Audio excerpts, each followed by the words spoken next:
Baby. Hey guys, it's your boy, Erickson Hong in the house.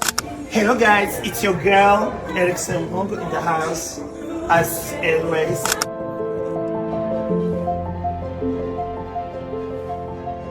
Hey guys, amakuru yanyu murakomeye. Amazina yanjye ni Eric Semuhungu. Ndagira first of all mbere ko gira icyo mvuga nshimire Kenesi imfura y'iwacu ejo wadukoreye ibi bintu tutariza gutumenyere kuri Stade Amahoro. Uyu musore w'umunyarwanda cyangwa se w'umunyarwandakazi umaze iminsi itari mike idasiba ku mitwe y'inkuru z'ibitangazamakuru bitandukanye haba mu Rwanda ndetse no hanze yarwo ni muntu ki? Shangazi ibintu byakaze hano. Amaris. Noneho se ni ibiki yakoze bishobora kumuteza ibyago azahora yicuza? Ahubwo se yaje ate ko benshi bagiye kumva bakumva ngo Eric Semuhungu? Reka tubivugeho. Ntabwo nigeze na hamwe ntuka Semuhungu cyangwa mubwira nabi, sibyo? Ahantu nigeze ngira nawe ikibazo ngo mubwire nabi mutuke. Urumva yari namufataga like ahantu mwumvaga najyaga mwihanganisha arimo aramuninga his loved one, umugabo we. Ahantu yabaga yapostinze ya deprimye abantu barimo kumutuka cyagiye abantu bavuga ngo yafasha abantu ku ngufu yagize ute, mwabonye namwihanganisha nkavuga ni banakomera ibintu bizarangira. Bavuga ko yakize akiri muto bakamwita umugwiza atunga, umuherwe mu bakobwa, icyamamare n'ibindi byinshi. Kenshi waramwumvise mu nkuru nyinshi zagiye zimuvugwaho zirimo kuba yarashyingiranywe n'umugabo mugenzi we, ibizwi nka homosexuality, ndetse ko ubutunzi afite uyu munsi yabukuye kuri uwo twakwita umugabo we waje no kwitaba Imana. Uyu musore yatangiye kumenyekana cyane ubwo yageraga muri Leta Zunze Ubumwe za Amerika, aho yari asanze umukunzi we baje no kurushinga mu birori by'akataraboneka, ariko birimo urujijo ku babikurikiranaga bibaza bati ninde mugeni ninde mukwe. Uyu musore nyuma y'igihe kirekire atuye muri Leta Zunze Ubumwe za Amerika yaje kongera kugaragara mu Rwanda i Kigali, aho byavuzwe ko yaba yarirukanwe muri Amerika. Ariko se ibi byaba ari ukuri?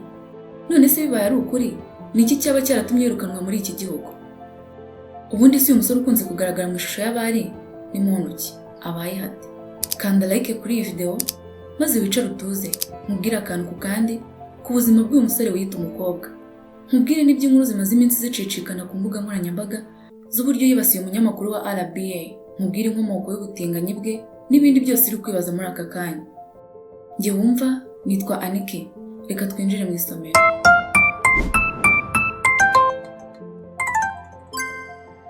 Amazina ye yitwa Semuhungu Eric, ni umusore w'imyaka 27 y'amavuko wavukiye Kimisagara mu mujyi wa Kigali, akaba ari naho yigiye amashuri y'abanza.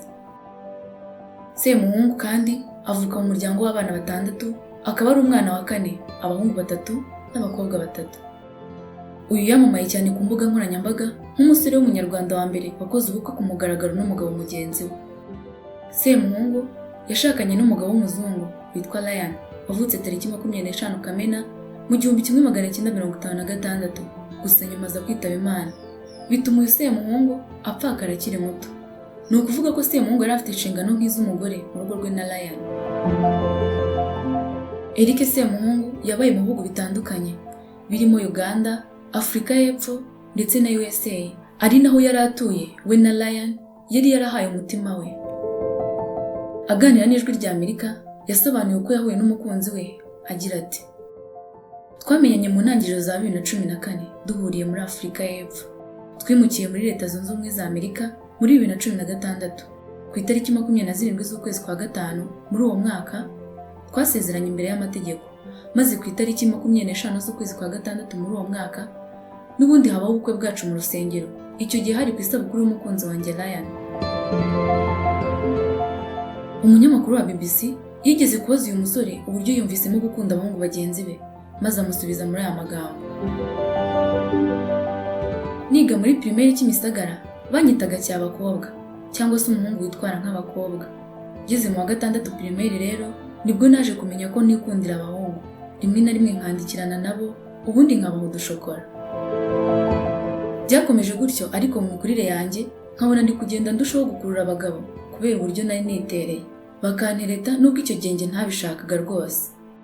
Umunyamakuru wa BBC nanone yongeye kubaza Semuhungu uko mama we yakira kubona umwana we yabyaye yaraje kugira imyitwarire y'abakobwa ndetse agakunda abagabo bagenzi be. Semuhungu kuri iki kibazo yarasubije ati, yego mama byabanje kumubabaza ariko nkamubwira ko ariko nteye, muri make ko ariko navutse. Njya kujya muri Afurika y'Epfo yabanje kubyanga kuko yumvaga ko nimara kugera aho byemewe nzahita nirura nkakundana n'abahungu. Ngeze muri Afurika y'Epfo nabwiye abiwacu ko mfite umukunzi maze barabyishimira na bashiki banjye bose barabyakira. Semuhungu ni umusore waranzwe n'imyambarire ndetse n'imibyinire idasanzwe, aho yakunze kugaragara mu mashusho atandukanye kuri social media abyina azunguza ikibuno, rimwe na rimwe yambaye imyenda y'imbere ikunze gukoreshwa n'ab'igitsina gore, iminwa yayisize, mbese ubona ko ari umwari mu bandi. Mu nkuru nyinshi zamuvuzweho hari iyaje isa nk'aho itangiye paje nshya y'ubuzima bwe. Hari ku munsi wa gatatu ubwo benshi mu bakoresha imbuga nkoranyambaga bagiraga bati, njye namwiboneye rwose niwe. Kuri uyu munsi Semuhungu yasesekaye ku kibuga cy'indege i Kanombe, aho byavugaga ko yirukanwe muri Leta Zunze Ubumwe za Amerika. None se byagenze bite? Igitangazamakuru cyo muri Leta Zunze Ubumwe za Amerika cyitwa Review Journal kigeze gutangaza ko uyu musore ukomoka mu Rwanda yari akurikiranyweho icyaha cyo gusindisha no gufata ku ngufu umusore mugenzi we. Uyu musore yafatiwe mu majyaruguru ya Las Vegas, aho n'ubundi yari asanzwe atuye, kugira ngo ajye kuburana kuri icyo cyaha. Iki gitangazamakuru cyavuze ko Semuhungu nyuma yo kuburana agafungwa byaje kurangira yoherejwe mu Rwanda ndetse agahita yamburwa ubwenegihugu bwo muri Amerika. Iyo kandi ngo ntabwo ariyo nshuro ya mbere uyu musore yari afunzwe, kuko ngo no mu kwa gatatu mu mwaka wa 2020 yafunzwe azira gukwirakwiza amashusho y'urukozasoni yashyize ku mbuga nkoranyambaga ari gusambana n'undi mugabo. Iki ni icyaha yakoze muri 2018 ariko aza kugishinjwa muri 2019. Icyo gihe Semuhungu yarireguye avuga ko babikoze basinze. Kuri ubu rero Semuhungu ari kubarizwa mu Rwanda ndetse ni naho atuye. Yageze i Kigali tariki ya 2 Gicurasi 2024. Avuga ko ubwo yarageze ku kibuga cy'indege i Kigali yirinze kugira byinshi avugana n'itangazamakuru ku byerekeranye n'impamvu yari itumye agaruka mu Rwanda. Ego ariko abapaparazi we nabimye interview ko airport naje nabihisha, ariko umva mwagize ute mwanshakishe muramfotora mu ngirute. Anyway bacungana mu Kinyarwanda ngamazi arashya ariko nibagirwa iwabo wambeho. Ego ndi home rero Kigali kabisa. Nyuma yaje kubigarukaho abinyujije ku rukuta rwe rwa Instagram, avuga ko impamvu yagarutse mu Rwanda ari uko akunda u Rwanda nk'igihugu cye ndetse akaba akunda n'abanyarwanda muri rusange. Semuhungu kandi ni brand ambassador w'inzu y'imideli yitwa Miss Beauty Hair. Nk'uko byagaragaye ku mukino uherutse guhuza ikipe ya Gasogi United na Rayon Sport FC, uyu Semuhungu yagaragaye ari kubyina bidasanzwe azunguza ikibuno, ibintu bitavuzweho rumwe na benshi ku mbuga nkoranyambaga. Bamwe bavuga ko bidakwiye ku muntu nka Kenisi guha umwanya umuntu wamamaza imico nk'iyo bisi y'ubutinganyi, ariko abandi bakavuga ko byose ari imyidagaduro.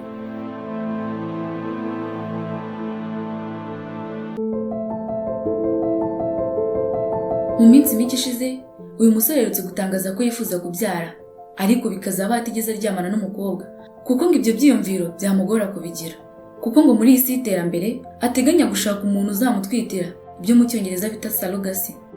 Yavuze ko niyo byazakunda ko babana yazajya amubabaza kuko ngo yazajya aryamana n'abo bahuje igitsina bikamubabaza. Ibi ngo byatumye afata umwanzuro wo kuzahuza inangazi n'uwo bazabyarana. Ibi yabigarutseho mu kiganiro yagiranye na Keza Sunshine, umukobwa wa Sani. Iki kiganiro cyashyizwe kuri channel ya YouTube yitwa Vuga Keza. Semuhungu rero avuga ko abarizwa mu muryango w'abaryamana bahuje ibitsina n'abafite ibindi byiyumviro ku bijyanye n'imibonano mpuzabitsina bitandukanye no kubana k'umugabo n'umugore.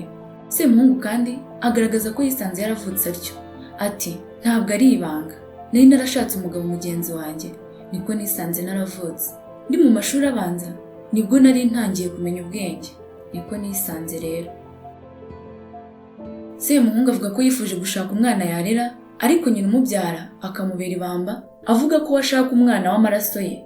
Ati, nashakaga gushaka umwana narera, mama arabyanga ngo bashaka umwana wanjye w'amaraso yanjye. Hari abakobwa bashakaga kumbyarira, ariko mba numva ntashaka kubyarana n'umukobwa twaryamanye. Gusa mba numva nashaka uwo twahuza inanga, ubundi tugafatanya kurera umwana. Ariko se mu by'ukuri uyu mwana Semuhungu yifuza kubyara muri ubu buryo, aramutse avutse yamenya ari nde yita papa we cyangwa akaba ari nde yita mama we? Ngayo nguko rero ibya Semuhungu ukomeje gutitiza imbuga nkoranyambaga kubera imibyinire idasanzwe reka tube tubisubikiye aha. Ese ibi by'ubutinganyi bikomeje gufata indi ntera mu rubyiruko rw'u Rwanda ni iki wabivugaho? Reka duhurire muri comment. Wakoze cyane kubana natwe, Imana ikurinde.